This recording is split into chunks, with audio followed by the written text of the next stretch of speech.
Sampaikan isi hati-Mu bagi kami. Kami percaya hanya firman Tuhan yang sanggup mengubah hidup kami. Kami buka hati kami bagi firman-Mu di dalam nama Yesus. Yang percaya Tuhan di tengah kita memberkati kita. Mari katakan bersama, amin. Tepuk tangan sorak-sorai yang meriah bagi Tuhan Yesus. Haleluya, silakan duduk. Shalom. Bagaimana kabarnya? Luar biasa. Saya percaya jemaat di tempat ini jemaat yang luar biasa. Bukan karena kita tidak ada masalah, amin. Sekalipun ada masalah, kita lebih dari pemenang. Saudara, karena saya baru pulang dari Israel, biasa aja, ya. Jadi saya membawa berkat lah dari sana, ya. Berkatnya bukan korma, tetapi apa yang saya dapat. Siapa yang rindu ke Israel? Rindu dulu, nggak usah pikir saya nggak ada duit. Kadang-kadang orang itu ditanya rindu ke Israel, nggak punya uang, Bu. Nggak nyambung itu. Orang itu ke Israel bukan karena punya uang, amin. Aminnya itu tidak yakin. Saya mau bersaksi nih ya, saya dulu pertama kali saya tuh nggak suka ke Israel, saudara. Karena saya melihat banyak orang Kristen itu kok udah kayak umroh. Jadi saya itu dulu nggak mau, ya. Lalu satu kali suami saya bilang gini, "Say, kamu itu nggak pengen ke Israel tuh?" "Enggak." "Ngapa ke Israel?" Dia bilang begini, "Tapi kamu itu pengkhotbah loh. Bagaimanapun itu di Israel sana, Yerusalem itu tempat Yesus pernah ada. Dia melakukan mujizat di Danau Galilea, dia pernah lahir, dia pernah hidup di sana. Jadi setidaknya kamu itu sebagai pengkhotbah pergilah lihat ke sana," kata suami saya. Saya pikir-pikir juga. Lalu saya mulai berdoa. Saya bilang sama suami saya mau berdoa, saya pengen ke Israel. Suami saya bilang begini, "Wah, kalau istriku sudah berdoa bahaya ini." Karena pasti istri-istri suamimu harus berkata begitu, amin. Jangan suaminya bilang, "Wah, bahaya ini kalau simpan duit istri saya tahu." Wah, itu bahaya, saudara. Lalu saya mulai berdoa. Waktu saya mulai berdoa, tiba-tiba ada satu, baru mulai sudah ganti loh. Iya, tes 1 2 3 3 2 1 ya. Lalu saya berdoa berapa lama gitu, saudara, tiba-tiba ada satu tour travel tuh telepon saya, "Bu, Ibu bisa nggak bawa tur ke Israel?" Saya dengan polosnya jawab, "Saya belum pernah ke Israel. Mana saya bisa bawa tur ke Israel?" Dia bilang, "Bu, nanti kan di sana Ibu cuma khotbah. Kan nanti di Galilea Ibu cuma khotbah tentang Danau Galilea, nanti di sini Ibu khotbah tentang ini." Terus menerangkan soal Israel, "Oh, itu nanti ada orang sana yang lebih tahu." "Oh, jadi saya cuma khotbah?" "Iya." "Mau nggak, Bu?" "Saya tidak mau ya disuruh-suruh cari orang kayak sales." "Enggak, sudah ada orangnya, tinggal berangkat." Haleluya, puji Tuhan 12 kali. Enggak ada yang wow loh. Jadi pertama kali saya berangkat ke Israel, saudara, bukan karena ada duit, malah dapat sangu. Amin. Waktu saya di Israel, saudara, ada orang juga bersaksi begini, "Saudara, saya ini datang ke sini benar kalau dibilang orang ke Israel itu bukan karena punya uang, tapi benar-benar diundang Tuhan karena saudara rindu." Lalu ada satu orang bersaksi begini, "Saya ini kerja di satu perusahaan, saya punya teman akrab itu Muslim, ya, ibu-ibu juga. Lalu tiap hari temannya itu curhat sama dia. Dia bilang gini, kerinduan saya itu yang belum terwujud satu itu saya pengen umroh." Lalu dia dengerin, saudara. Satu kali ada kesempatan bosnya itu datang ke ruangan lalu ngobrol-ngobrol lah sama dia. Lalu dia bilang gini sama bosnya, "Pak, Bapak kan Muslim. Iya, itu si ibu ini dia punya kerinduan umroh, Pak." Terus bapaknya bilang, "Oh iya? Iya, dia cerita sama saya tiap hari katanya yang dia rindukan tuh umroh." Lalu bosnya itu bilang gini, "Oh ya sudah. Ya, puji dia bilang, "Alhamdulillah kamu kasih tahu ini ke saya jadi tahu. Saya akan berangkatkan dia umroh." Lalu dia tanya, "Kamu kan Kristen?" "Iya." "Kamu rindu nggak ke Yerusalem?" Terus dia bilang, "Iya, Pak, kenapa?" "Ya udah, kamu berangkat ke Yerusalem, dia umroh. Saya yang bayari." Wow, nggak ada yang Kalau Tuhan rindu, kalau Tuhan memang mengundang kita, kita pasti bisa. Oke saudara, saya pengen cerita. Kita masuk pertama kali itu dari Mesir, ya. Kita semua tahu Mesir itu bangsa Israel. Saya pengen tanya dulu, saudara tahu nggak sejarahnya bangsa Israel? Sebelum kita mulai, banyak yang tidak tahu ini. Udah jadi Kristen puluhan tahun tapi nggak tahu. Ngaku ayo, nggak usah angkat tangan. Nanti saya baptis ulang. Saya rendam agak lama. Berapa menit? 15. Ya, biar dia buka mata langsung di rumah Bapa di sorga. Kalau kita bicara tentang sejarah Israel dari Bapak Abraham dulu. Ya, Abraham itu punya anak berapa? Ini ceritanya guru sekolah minggu, tapi nggak apa-apa karena banyak orang tua tidak lulus sekolah minggu. Abraham punya anak 2 dari istrinya Sarah dan hambanya yaitu Hagar. Anaknya namanya siapa? Ismail dan kita tidak bicara soal Ismail, ya, kita bicara soal anak perjanjian yaitu Ishak. Ishak punya istri namanya Ribka. Siapa yang cariin?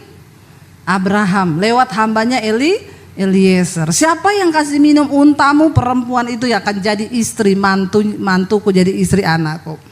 Lalu Ishak itu punya anak berapa? Berapa? 2. Namanya Esau dan Yakub. Yakub pertama itu yang bungsu, Esau yang sulung. Tapi karena Yakub menipu Esau dengan semangkok berenebon, kaki babi lagi. Hati-hati yang makan berenebon di sini ya. Akhirnya Esau menjual hak kesulungannya dengan cara dia ditipu sama Yakub. Tapi orang yang suka nipu pasti kena. Makanya jangan suka bilang kanan kirimu, jangan tipu-tipu. Apalagi suami istri, lihat-lihatan pandang matanya bilang jangan suka menipu. Amin. Lalu Yakub saudara bekerja pada Laban, kita tahu karena dia pernah menipu Yakub. Apa yang engkau tabur itu pasti akan engkau tuai. Amin saudara. Orang yang menipu pasti ditipu. Jadi kita berdoa saudara supaya hidup kita ini sungguh-sungguh di dalam takut akan Tuhan. Apa yang kau tabur akan engkau tuai. Itu hukum alam dan hukum Allah. 2 hukum, benar-benar semua dapat. Lalu Yakub bekerja pada Laban. Dia kepengen anaknya Laban. Namanya siapa? Rahel. Dapatnya siapa? Waktu malam pengantin dibuka kerudungnya, ternyata bukan Rahel tetapi Lea. Syok, tapi sudah nikah, ya terpaksa. Dia tetap cinta kepada Rahel, dia berjuang lagi, bekerja 7 tahun untuk dapatkan Rahel. Lalu dia dapat Rahel. Dari Rahel dan Lea dan juga gundik-gundik istrinya, dia punya anak berapa? 12 suku Israel. Yakub itu dirubah namanya menjadi Israel. Artinya apa? Yang bergumul dengan Allah. Waktu dia bergumul itu dengan bayangan hitam, dengan orang besar, ternyata itu Allah. Disitulah dinamakan namanya adalah Israel, yang bergumul dengan Allah. Lalu saudara dia punya anak 12. Salah satunya siapa? Yusuf. Ingat Yusuf akhirnya dibuang oleh saudara-saudaranya ke Mesir. Lewat dia dibuang ke sumur, dijual sebagai budak dan lain sebagainya. Akhirnya sampailah dia di Mesir. Kenapa Yusuf dibuang? Karena Tuhan sudah merancangkan Yusuf akan menjadi pahlawan bagi keluarganya. Akhirnya saudara Yusuf dibuang. Makanya kita tuh kalau dibuang, kalau menghadapi sesuatu jangan buru-buru salahkan Tuhan. Karena Tuhan pasti punya rencana. Tapi memang manusia dengan Tuhan beda tipis. Tuhan maha tahu, manusia bilang kanan kirimu, bertobat. Jangan tahu. Yusuf singkat cerita menjadi perdana menteri di Mesir. Lalu terjadilah kelaparan besar di Israel. Lalu Yakub mengutus anak-anaknya untuk beli gandum. Beli gandum sampai di sana, Yusuf mengenal saudara-saudaranya, tapi saudara-saudaranya tidak lagi mengenal Yusuf. Karena orang yang diurapi Tuhan mesti berubah. Amin. Kayak saya ini loh. Haleluya, tambah gendut maksudnya.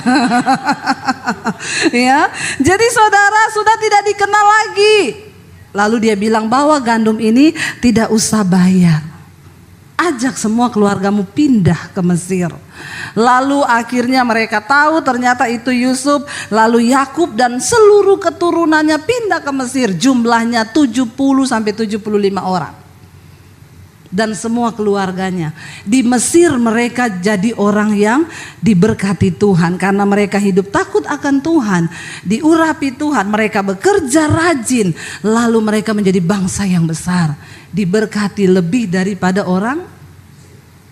Makanya saudara lihat itu saya sama seperti ya, orang Jawa itu kalau dikirim ke Kalimantan, Sulawesi, disuruh bekerja jadi perkebunan sawit. Lama-lama itu kalau saudara pergi ke sana, yang jadi tuan-tuan tanah itu orang Jawa loh.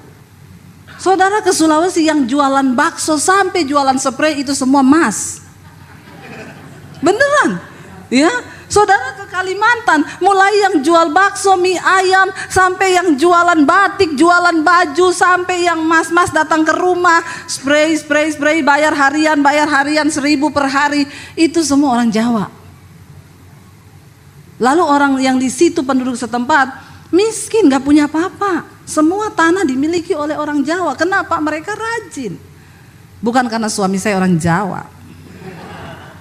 Jadi kayak begitu, waktu itu Israel pindah ke Mesir, mereka diberkati Tuhan. Lalu orang Mesir iri. Ini kok orang Israel ini di tanah kita mereka diberkati ya. Mereka bikin undang-undang, akhirnya mereka perbudak orang Israel. Disuruh bangun rumah tidak digaji. Disuruh kerja paksa. Lalu mereka mulai berseru kepada Tuhan. Seenak-enaknya orang hidup kalau jadi budak itu enak gak saudara? Ya, kalau kita nggak jadi budak itu enak, ngantuk tidur tinggal tidur. Tapi coba kalau jadi budak nggak bisa, walaupun ngantuk tetap harus kerja. Akhirnya mereka berseru, Tuhan mengangkat Musa untuk membawa bangsa ini keluar. Perjalanan dari Mesir menuju ke tanah perjanjian ke Israel itu kita kemarin naik bus 8 jam. Tapi waktu itu belum ada bus, jadi mereka harus jalan kaki. Jalan kaki harusnya ditempuh 11 hari. Tapi Tuhan bawa mereka berputar-putar di padang gurun. Saya tuh punya video kemarin, saya ada syuting biar saudara lihat. Yang belum pernah pergi saja, yang sudah pergi boleh tutup mata. Kalau tidak mau melihat. Ya, bisa ditayangkan gak video saya yang di padang gurun. Saudara, itu di padang gurun tuh ndak enak. Saya syuting tuh dari bus, saudara biar lihat ya. Itu lewat di padang gurun, saudara bisa bayangkan mereka 40 tahun di padang gurun. Harusnya cuma 11 hari. Apa yang menjadi masalah bangsa Israel itu sampai berputar 40 tahun? Nanti kita akan belajar sama-sama. Ini Tuhan mau bawa mereka pindah ke dimensi yang baru. Dari tanah perbudakan masuk ke tanah perjanjian, itu dimensi yang baru. Tapi masuk dimensi yang baru itu tidak seindah yang kita pikir. Wah, bicara tentang dimensi baru, mobil baru, rumah baru. Hello, ada proses yang baru. Bisa diputar itu? Kalau tidak bisa ya sudah, kita menghayal saja. Nah, ini padang gurun saudara. Ya, bayangkan saudara berjalan siang hari di sana. Ini padang gurun, tidak ada apa-apa, tandus, begitu luar biasa panasnya itu. Yang belum pernah pergi tolong imani dulu. Ya.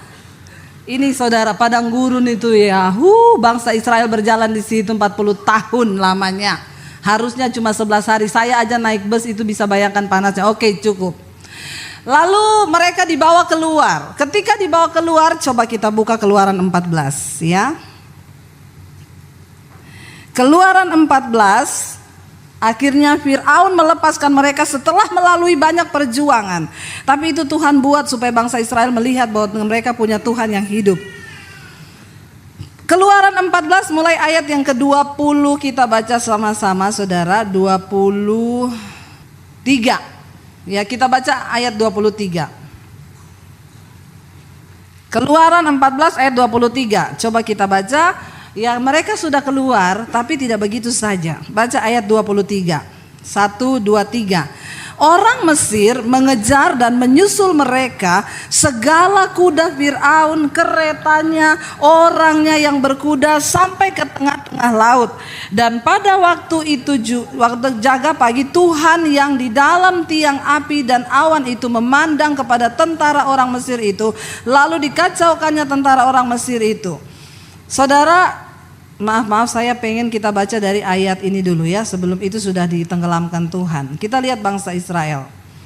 Ya, engkau ya, tunggu sabar saudara ya. Nah ini ayat yang ke-9.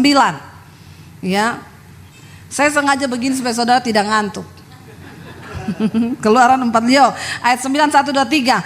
Adapun orang Mesir, segala kuda dan kereta Fir'aun, orang-orang mengejar mereka dan mencapai mereka pada waktu mereka berkemah di tepi laut dekat.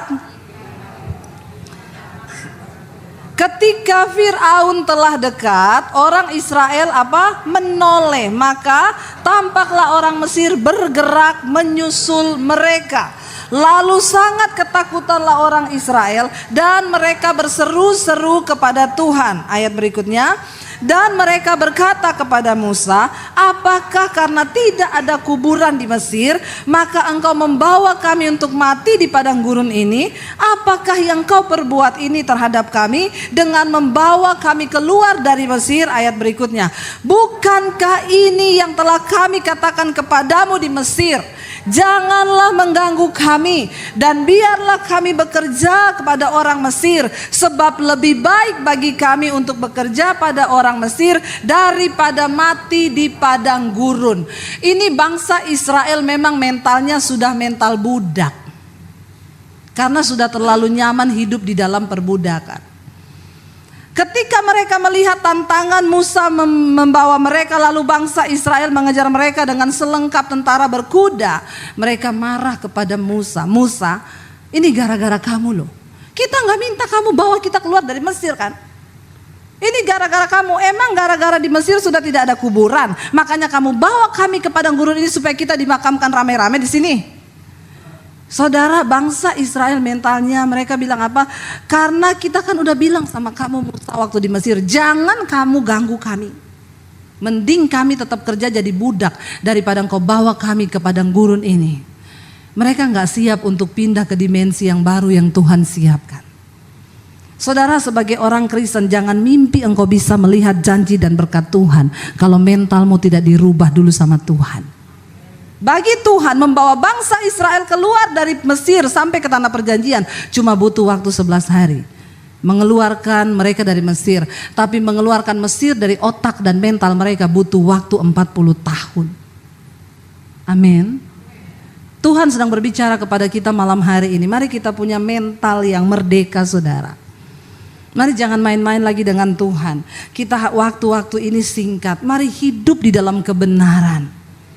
Mari kita buang semua perbudakan-perbudakan yang masih mengikat kita, apapun itu buang, dan kita mau belajar hidup dalam kebenaran. Kenapa? Untuk bisa masuk dalam dimensinya Tuhan, mental kita harus baru sesuai firman Tuhan.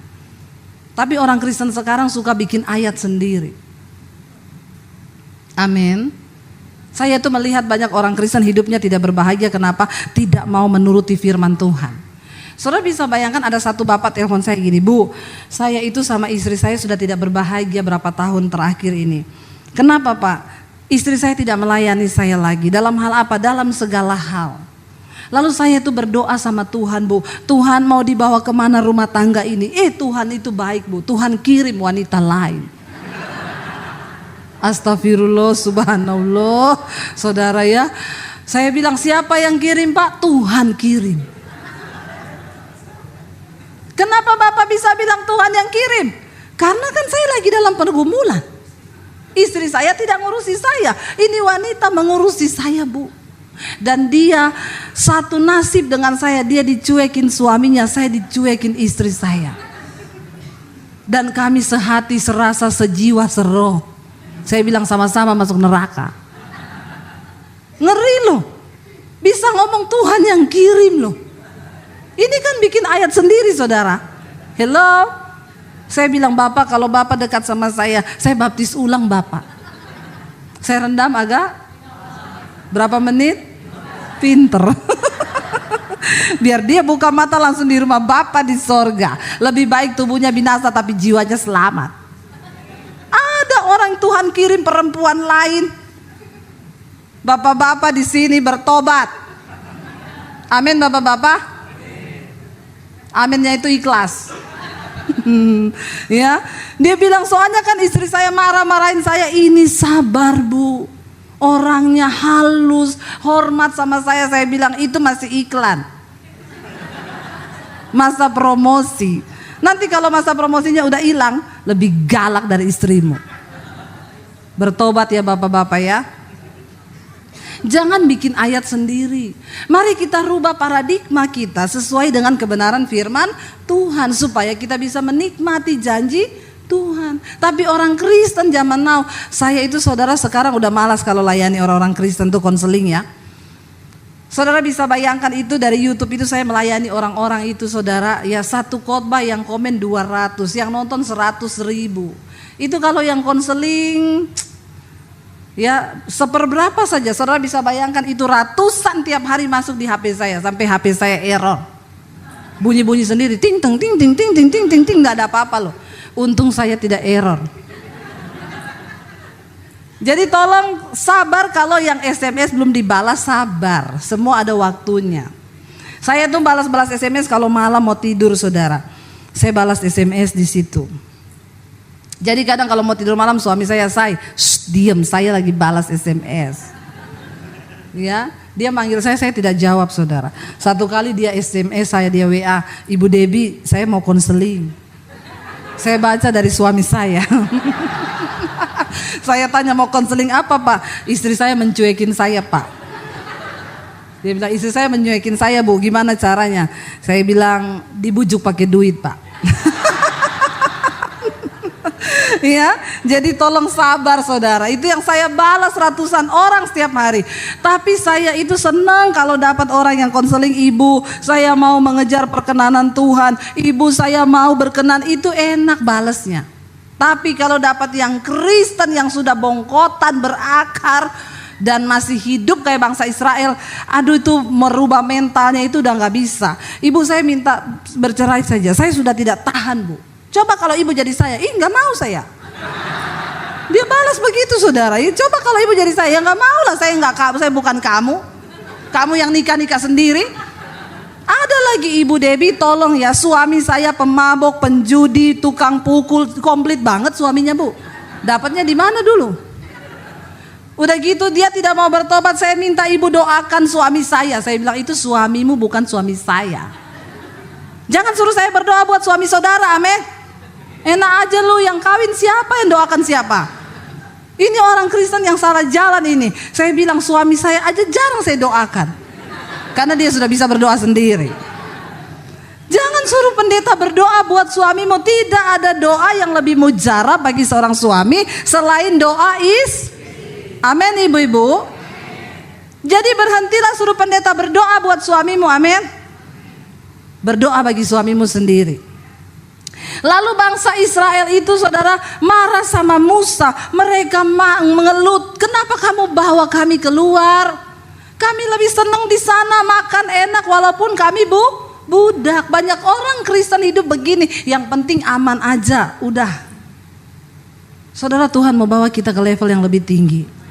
Tapi tinggalkan mental-mental budak yang tidak berkenan pada Tuhan. Lalu akhirnya dikatakan di sana apa, kita baca selanjutnya saudara. Tuhan bikin mujizat kan.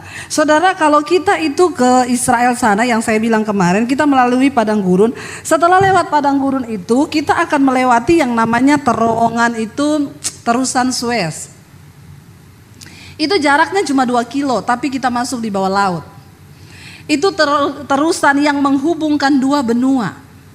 Cuma lewat beberapa menit sudah tembus di benua sebelah. Disitulah diperkirakan dulu Musa membelah laut. Karena cuma 2 kilometer. Nggak mungkin kalau laut samudra yang besar itu dibelah saudara. Ya, jadi di sana, kita baru tahu, di sini cuma 2 kilo kita lewat masuk ke dalam laut, sudah tembus ke sebelah. Kalau di situ dibelah masuk akal karena cuma 2 kilo. Sudah nyebrang kita.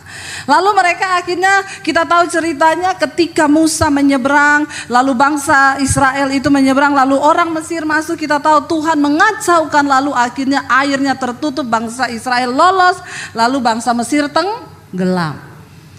Bangsa Israel melihat di depan mata mereka mujizat yang luar biasa. Wow gak itu? Wow banget, wow itu laut terbelah. Itu tuh bukan hal yang biasa saudara, amin. Tapi ketika setelah itu mereka sudah bersorak, wah ajaib Tuhan dahsyat, harusnya cukup kan? Tapi tidak. Kita baca yuk sama-sama Keluaran pasal yang ke-15. Baru satu pasal ini, satu pasal kemarin Tuhan bikin mujizat Keluaran 14. Keluaran 15 saudara lihat di sana. Kita buka ayat yang kedua, mereka nyanyi itu kan Keluaran 15. Wah habis melihat mujizat Tuhan mereka nyanyi. Kita lihat Keluaran 15 ayat 22. Di Mara dan Elim. Ya. Kita baca sama-sama 1, 2, 3. Musa menyuruh orang Israel berangkat dari laut Teberau, lalu mereka pergi ke padang gurun Syur. 3 hari lamanya mereka berjalan di padang gurun itu dengan tidak mendapat. Saudara bayangkan 3 hari jalan tanpa. Saya tuh pernah puasa 3 hari 3 malam gak makan gak minum. Langsung turun 5 kilo. Yang mau coba silakan. Ya karena waktu itu Tuhan suruh. Kalau Tuhan suruh jangan saudara. Saya mau disantet orang. Saya berdoa Tuhan suruh saya puasa. Saya ambil doa puasa itu. Hari yang kedua, hari masuk hari yang ketiga, sekujur tubuh saya keluar bintik-bintik merah. Saya takut, lalu dibawa sama teman saya ke dokter. Dokter bilang, kenapa bisa terjadi begini? Saya bilang, saya puasa dok, ini masuk hari ketiga, gak makan gak minum. Iya, gila dia bilang. Orang gak minum 3 hari mati loh. Karena tubuh manusia itu 80% air. Saya bilang, tapi saya gak apa-apa, saya masih naik motor loh saudara. Hari ketiga itu saya masih naik motor. Tidak apa-apa, tidak pusing, tidak apa. Tapi keluar semua bintik merah. Dokter bilang ini racun yang keluar di permukaan kulit. Bagus itu, toksin. Ada yang mau toksin? Coba. Dan langsung turun 5 kilo. Waktu itu saya mau disantet orang. Saudara tahu akhirnya orang yang disantet itu kerasukan. Dia menyantet saya, dia yang kerasukan. Tuhan kita, Tuhan yang dahsyat. Saudara bisa bayangkan ini bangsa Israel bukan puasa tapi terpaksa 3 hari jalan di padang gurun kayak yang saya kasih lihat tadi itu dan tidak minum. Marah gak mereka? Apa ayat yang berikutnya bilang? Yuk. Sampailah mereka ke Mara ayat 23. Sampailah mereka ke Mara tetapi mereka tidak mendapat minum air yang di Mara itu karena pahit rasanya. Itulah sebabnya dinamai tempat itu, orang di tempat itu Mara. Mereka menemukan satu sumber air, ada sumur di sana. Bisa ditunjukin fotonya? Saya foto di situ saudara. Jangan gagal fokus. Ini sumurnya di Mara. Diameternya itu ya sekitar 2 meter ya luasnya. Dan saya melihat ke dalam masih ada air di sana. Saudara saya yakin sebenarnya waktu saya berdiri di situ saya lagi bertanya sama Tuhan, wah ini siapa? Itu sudah cukup. Nanti orang gagal fokus. Waktu saya berdiri di situ saya melihat ke dalam itu saudara. Saya bertanya, Tuhan kenapa air di sini ini pahit? Tidak ada di Alkitab sih, tapi saya dapat hikmat Tuhan. Ini saya tidak bikin-bikin dan saudara jangan juga terlalu ini nanti saya dibilang sesat atau apa. Ketika saya berdiri di situ, saya merenung, saya dapat sesuatu dari Tuhan di hati gini. Sebenarnya air itu enggak pahit, tapi Tuhan bikin pahit. Karena Tuhan mau menunjukkan sesuatu kepada bangsa Israel. Enggak mungkin lah orang gali sumur pahit kecuali ada pabrik konveksi di situ, tekstil. Kita tahu di situ tidak ada pabrik, amin. Lalu saudara apa yang terjadi? Mereka jalan 3 hari 3 malam, sudah cukup itu foto, tolong ditutup. Ya, mereka jalan 3 hari 3 malam. Ini tidak minum, lihat sumur ada mata air. Wow enggak? Wow, ini pengen minum kan? Begitu sampai di situ mereka minum, astaga jamu. Pahit. Pahit saudara. Tambah marah nggak? Wah memang ini cari gara-gara. Udah haus pengen minum, pahit. Lalu apa yang Tuhan katakan? Coba kita baca ayat yang ke-24, dikatakan di sana apa? Lalu keluar sudah senjatanya mereka nih. Iya kan, Tuhan bilang nih kan, pasti kan. Lalu bersungut-sungutlah bangsa itu kepada Musa, kata mereka, apakah yang akan kami minum? Saudara bayangkan itu bangsa di bawah Musa bukan 1-2 orang, bukan 100-200 loh. Mulut mereka itu bersungut-sungut. Ya itu Musa orang yang paling lembut hati. Makanya kalau saudara pergi ke Nebo, di situ Musa Tuhan suruh naik ke atas gunung ini, lihat ke bawah tanah perjanjian, tapi kamu gak boleh masuk. Kenapa? Engkau melanggar kekudusanku. Waktu bangsa Israel bersungut-sungut minta air, Tuhan bilang, Musa arahkan tongkatmu ke gunung itu, bilang keluarlah air. Tapi Musa marah, emosi. Karena emosi itu berjangkit. Marah itu berjangkit. Amin ibu-ibu. Makanya ibu-ibu tolong mulutnya dijaga. Amin. Yang tukang bersungut-sungut mulutnya itu ibu-ibu ini. Ya, kalau masih bersungut-sungut lagi dibaptis ulang. Masukin sedikit air ke mulut. Biar tidak bersungut-sungut saudara ya. Lalu mereka bersungut-sungut kepada Musa. Coba lihat ayat yang berikutnya. Akhirnya Musa berseru-seru kepada siapa? Di depan bangsa itu kan ini.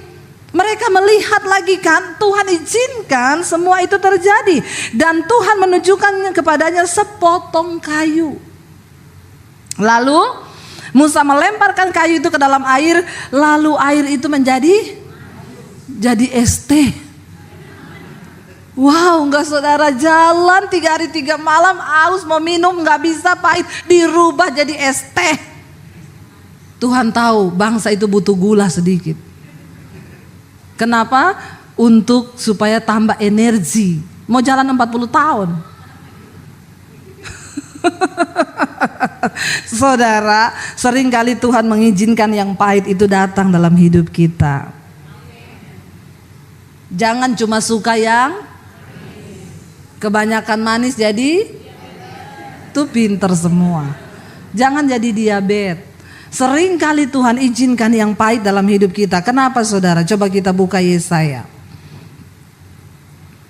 Yesaya pasal 38 ayat yang ke-17. Apa yang dikatakan Nabi Yesaya tentang sesuatu yang pahit? Baca sama-sama. Sesungguhnya penderitaan yang pahit menjadi keselamatan bagiku. Engkaulah yang mencegah jiwaku dari lubang kebinasaan. Sebab engkau telah melemparkan segala dosaku jauh dari hadapanmu. Yang pahit itu bisa menyelamatkan jiwa.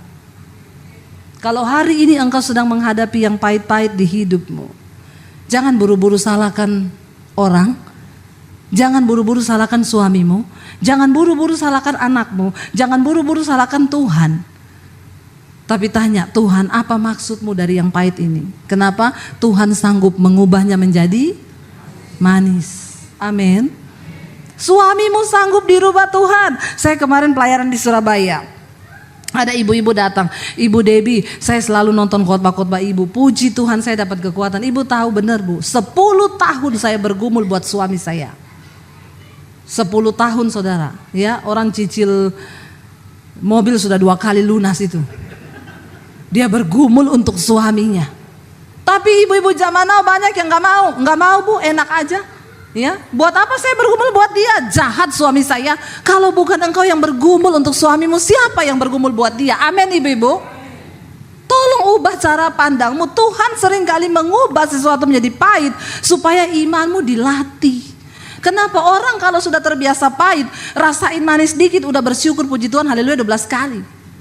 Tapi orang kalau udah terbiasa manis terus ya, yang manis pun dia bilang bertobat. Amin. Lalu saya terbiasa minum teh tawar. Begitu minum teh yang dikasih gula 1 sendok aja udah kemanisan buat saya. Apalagi kalau saya minum sambil melihat cermin. Masalah buat lo. Biasa aja kali Pak. Jangan muntah di sini nanti pelepasan lo. Iya. Bener gak saudara? Orang itu kalau sudah terbiasa yang pahit, engkau menikmati sedikit saja di dalam hidupmu, engkau bisa bersyukur. Tapi orang itu kalau manis terus sedikit aja pahit udah bersungut-sungut dia. Makanya orang-orang tuh bilang, Bu lihat ibu sekarang luar biasa. Jangan bilang yang sekarang, lihat yang pahit dulu. Orang itu saudara cuma lihat ketika kita biasa sudah menikmati berkat. Tapi waktu kita mengalami yang pahit kan gak ada yang tahu. Saya berdoa biar Tuhan mengizinkan yang pahit-pahit itu terjadi. Bilang amin dong. Aminnya kok sambil dendam gitu. Biasa aja ya. Bener gak saudara? Supaya kita bisa mengalami sesuatu yang manis. Kemarin saya di Surabaya ketemu satu orang ibu. Dia bilang, ibu saya ini menikah Bu sama suami saya. Terus saya waktu menikah timbangan saya 100 kilo. Tapi suami saya cinta sama saya. Ada tipe-tipe laki-laki begini saudara. Ini laki-laki langka. Dia nikahi perempuan berat badannya 100 kilo loh. Terus saya ketemu dia langsing, saya bilang, lah ibu kenapa langsing? Tunggu saya cerita Bu. Saya mau tanya resepnya kan saudara. Lalu saya menikah, saya hamil dan melahirkan. Lalu timbangan saya terakhir 120. Haleluya ya. Tapi suami ibu tetap cinta. Ya kelihatannya tetap cinta. Sampai satu kali dia bilang, bener yang Ibu Debbie ngomong itu. Saya nonton semua khotbah-khotbah ibu di YouTube. Itu ciri-ciri laki-laki selingkuh, HP dipakein password. Ibu-ibu kalau ada suamimu HP-nya dikasih password dan engkau nggak tahu, itu sudah 100% saya jamin. Tidak ada lagi keraguan. Itu pasti selingkuh. Hati-hati ya, bapak-bapak tidak perlu menyembunyikan sesuatu dari istrimu. Karena Alkitab bilang tidak ada yang tidak dibukakan. Amin bapak-bapak. Ini bapak-bapak kena terus. Karena yang khotbah perempuan. Ya. Lalu saudara dia bilang, satu kali Bu, anak saya ini kan sudah ABG. Mungkin anak ABG itu kan canggih. Dia bilang sama saya gini, Mama tahu nggak sih password HP-nya Papa? Dia bilang enggak. Kenapa? Saya kasih ya, nanti kapan-kapan Mama buka. Tuhan itu kan pasti membuka sesuatu yang tersembunyi. Sudahlah bapak-bapak, mending aku biar enteng. Mumpung masih ada waktu diselesaikan. Lalu dia bilang, saya penasaran, anak saya bilang begitu Bu. Satu kali suami saya tidur, HP itu dia selipin di bawah bantal, di bawah kepalanya. Saya ambil HP-nya, saya buka. Ya ampun ibu, saya kaget. Dia sudah mau menikah dengan itu perempuan. Sudah urus sampai ke minta surat-surat, ambil form untuk pernikahan. Dia sudah beliin rumah itu perempuan Bu. Saya marah Bu. Paginya saya tanya, kami berantem. Lalu suami saya jawab saya, coba kamu bercermin di cermin. Mana ada laki-laki tertarik sama modelmu kayak begitu? Astagfirullah. Dia bilang itu saya bagai disambar petir. Suami saya yang selama ini bilang cinta walaupun saya gendut. Saya langsung tertarik. Ibu saya lihat foto ibu yang itu Bu 100 kilo. Dia liatin saya 120 kilo. Saya bilang saya saja tidak tertarik ibu. Apalagi laki-laki. Astaga Tuhan. Modelnya tuh ya memang wah. Dan sudah tidak ada baju yang muat kalau kayak begitu kan. Tinggal pakai karung beras saja. Kasih tali 2. Lalu saudara, dia bilang saya syok ketika mendengar itu keluar dari hati suami saya Bu. Akhirnya dari situ saya nge-gym. Saya sewa PT, sehari 7 jam saya di tempat olahraga. Saya ketemu dia kemarin 60 kilo. Kan saya tanya, ibu rahasianya apa? Suruh suami ibu selingkuh. Tidak. Kurang ajar. Saya bilang tolak dalam nama Yesus. Berani coba. Lihat saja siapa yang kurus, saya atau dia. Ya, dia dengan santainya jawab begitu saudara. Mau Bu kurus, suruh suami selingkuh. Ya saya bilang tidak ya. Dan akhirnya Karena dia sakit hati, dia kepahitan, singkat cerita dia juga selingkuh. Dia bilang, ibu, ternyata apa yang suami saya ngomongin masuk sampai ke dalaman hati saya. Dia bilang, coba siapa laki-laki yang mau suka sama kamu? Saya selingkuh berkali-kali untuk membuktikan bahwa ada laki-laki yang suka sama saya. Karena sudah 60 kilo. Seringkali yang pahit itu Tuhan izinkan terjadi memang. Tapi sekarang mereka sudah dipulihkan Tuhan. Dia bilang akhirnya, satu kali bu saya bangun pagi, mata saya tidak bisa lihat, buta. Tuhan itu punya cara yang ajaib untuk menegur kita. Saya buta tanpa ada tanda-tanda bu. Saudara, makanya ya lihat kayak BCL, suaminya 40 tahun. Tidak ada sakit. Makanannya bersih, tidak makan gorengan kayak kita. Bener gak? Makannya steril. Lagi di iklan untuk salah satu produk kesehatan jantung. Loh, tiba-tiba lagi tidur meninggal karena hidup ini kan gak ada yang tahu kan. Makanya jangan sombong terus. Ya, hidup dalam dosa. Barusan ada yang konseling sama saya, ibu saya mau konseling, suami saya pelayan Tuhan di gereja.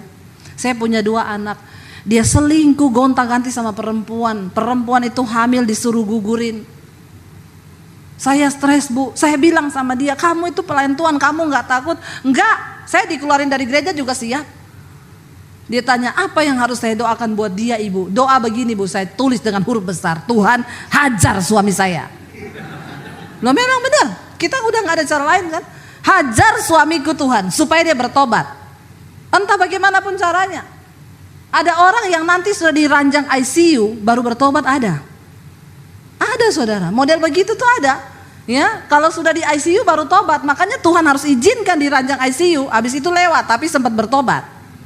Masih bagus ya begitu. Itu berarti masih punya hati rindu bertobat. Kalau yang tidak tuh lagi naik motor, lagi naik mobil, kecelakaan mati di tempat tuh, nggak ada waktu bertobat. Makanya kalau hari ini saya berbicara depan saudara, jangan bilang saudara tidak pernah diingatkan Tuhan. Ya, ketika Lazarus itu ada di pangkuan Abraham, orang kaya itu ada di neraka. Dia bilang sama Bapak Abraham kan, Bapak Abraham izinkan aku pulang ke keluargaku, aku mau ingetin mereka supaya mereka hidup dalam pertobatan, supaya mereka tidak masuk neraka seperti saya. Abraham bilang apa? Kepada mereka sudah dikirim nabi-nabi hamba-hambaku untuk mengingatkan mereka supaya bertobat. Bapak Abraham bilang sudah ada Debbie Basir yang mengingatkan mereka. Kalau yang hidup saja yang masih ada di dunia mereka tidak dengar, apalagi kau yang dari dunia orang mati. Dipikir setan. Amin. Jadi hari ini kalau engkau mendengarkan suaranya, jangan keraskan hatimu. Amin saudara. Ayo kita bertobat. Dia bilang saya bangun pagi buta bu. Lalu kakak saya menegur saya, dia bilang kamu itu gak bertobat. Kamu tahu gak Tuhan itu mengasihi kamu, bertobat. Lalu dia bilang saya berdoa bu, Tuhan saya mau bertobat. Saya nangis di hadapan Tuhan. Lalu dia bilang saya mau dengar pendeta. Saya tanya sama kakak saya, bagaimana saya biar bisa bertumbuh iman saya.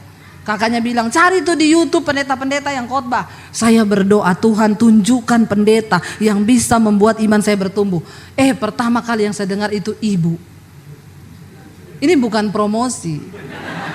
Tidak. Tapi yang belum subscribe tolong subscribe. Debbie Basir TV, channel YouTube saya. Jangan lupa like, share dan komen. Amin. Ya, saudara, tapi benar makanya dia bilang saya dengar ibu ke Surabaya, saya pengen telepon ibu, saya pengen ngajak ibu makan. Kenapa? Karena ibulah iman saya bertumbuh. Sekarang saya bertobat sungguh-sungguh bu. Setiap hari saya menangis di kaki Tuhan. Tuhan terima kasih engkau yang memulihkan saya dan rumah tangganya sekarang dipulihkan. Mari kita punya mental, jangan kayak bangsa Israel yang menentukan berapa puluh tahun engkau akan berputar, itu engkau sendiri. Bukan Tuhan, amin. Tuhan itu bawa mereka berputar, tapi soal mereka terputar-putar ya itu urusan mereka sendiri. Kenapa? Mereka gak mau berubah paradigma dan cara berpikirnya. Tapi Tuhan tuh mau. Ya saudara, kita buka dulu sama-sama Roma pasal yang ke-8. Saya pengen kita baca saudara Roma pasal yang ke-8. Mulai ayat yang ke-15 dan ayat yang sebelumnya kita baca ayat yang ke-21 dulu ya. Roma 8 ayat 21. Tetapi dalam pengharapan karena makhluk itu sendiri juga akan dimerdekakan dari apa? Perbudakan kebinasaan dan masuk ke dalam kemerdekaan kemuliaan anak-anak Allah. Ayat yang berikutnya. Sebab kita tahu sampai sekarang segala makhluk sama-sama mengeluh dan sama-sama merasa sakit bersalin. Ayat yang berikutnya.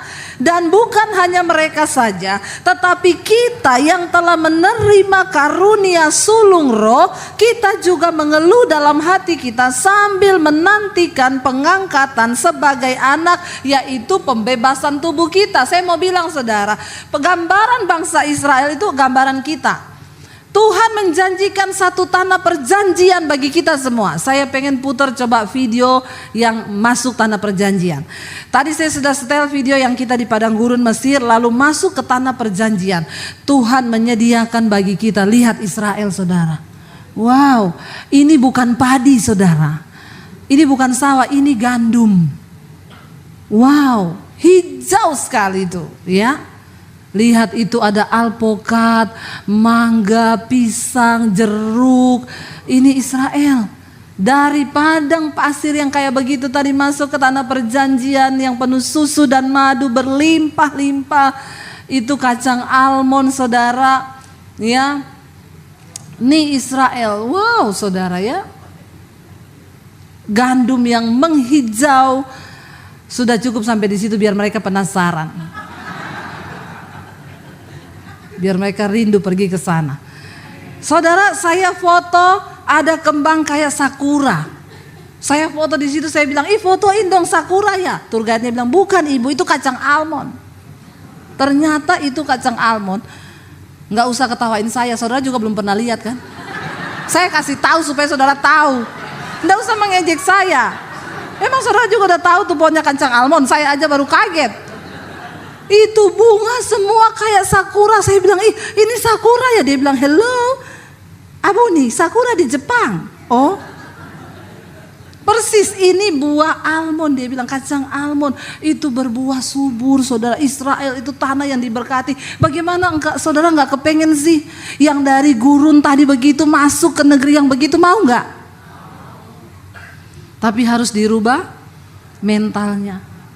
Tapi kami menderita sekarang Bu, penuh dengan pergumulan, kepahitan. Tidak apa-apa. Ayat tadi bilang kita akan dibebaskan dari perbudakan. Dan tidak tahukah saudara bahwa sampai saat ini segala makhluk itu mengeluh. Oleh karena beratnya tekanan untuk mencapai kekekalan yang Tuhan sediakan. Sekarang hidup kita di dunia ini gambaran Israel rohani yang sedang berjalan menuju ke tanah perjanjian yang sesungguhnya. Yaitu apa? Pembebasan tubuh kita. Selama kita masih hidup di dalam daging, maka kita pasti akan menderita. Amin. Jangan berpikir tidak menderita. Namanya daging masih menderita. Makanya Rasul Paulus berkata, aku benci kepada tubuh celakaku ini. Karena selama aku diam dalam tubuh ini, aku jauh dari Tuhan. Sekarang saudara lihat apa yang terjadi dengan China. Kita semua tahu China itu negara yang berkembang maju luar biasa. China memberikan hutang kepada bangsa-bangsa. Bangsa Arab, minyak itu semua utang dari China. Saudara tahu Amerika aja utang dari China. Kenapa saudara? Karena yang menciptakan dunia ini nomor satu Tuhan. Selebihnya made in China. Benar gak? Luar biasa loh China. Dia menempati urutan nomor 2 setelah Tuhan. Lo amin atau amin? Diakui atau tidak? Semua ciptaan Tuhan selanjutnya made in China. Tiba-tiba kena virus begitu. Dan semua kelabakan. Ya, orang mati begitu saja. Dengan kecanggihan apa mereka mau menangkalnya? Dalam waktu sekejap perekonomian hancur. Orang punya uang tapi nggak bisa beli apa-apa. Saya berdoa saudara. Tuhan, lawat China. Biar hari-hari ini mereka berseru kepada Tuhan yang benar. Amin. Ini waktunya China cari Tuhan. Ini waktunya mereka mencari Tuhan. Yang terakhir kita baca ayat saudara. Lanjut ayat yang ke-24 tadi. Ya, dari Roma pasal 8 ayat 24. Sebab apa? Kita diselamatkan dalam pengharapan, tetapi pengharapan yang dilihat bukan pengharapan lagi. Sebab bagaimana orang masih mengharapkan apa yang dilihatnya, ayat yang terakhir. Tetapi jika kita mengharapkan apa yang tidak kita lihat, kita menantikannya dengan tekun. Amin saudara. Kita sedang menanti. Bangsa Israel belum melihat tanah perjanjian, makanya mulutnya gini. Waktu masuk lihat negeri yang penuh susu dan madu itu. Tanah yang itu tanahnya sama loh saudara. Kalau nggak ditanami sama. Tapi kenapa bisa begitu? Ya itu namanya tanah perjanjian. Itu namanya orang pilihan Tuhan. Jangan takut toko saya itu bu begini-begini. Itu dikirimin orang, dilempari kotoran. Doa. Tapi engkau jangan berdoa, Tuhan aku balikan kotoran ini ke orangnya. Jangan. Makanya saudara tidak pernah diberkati.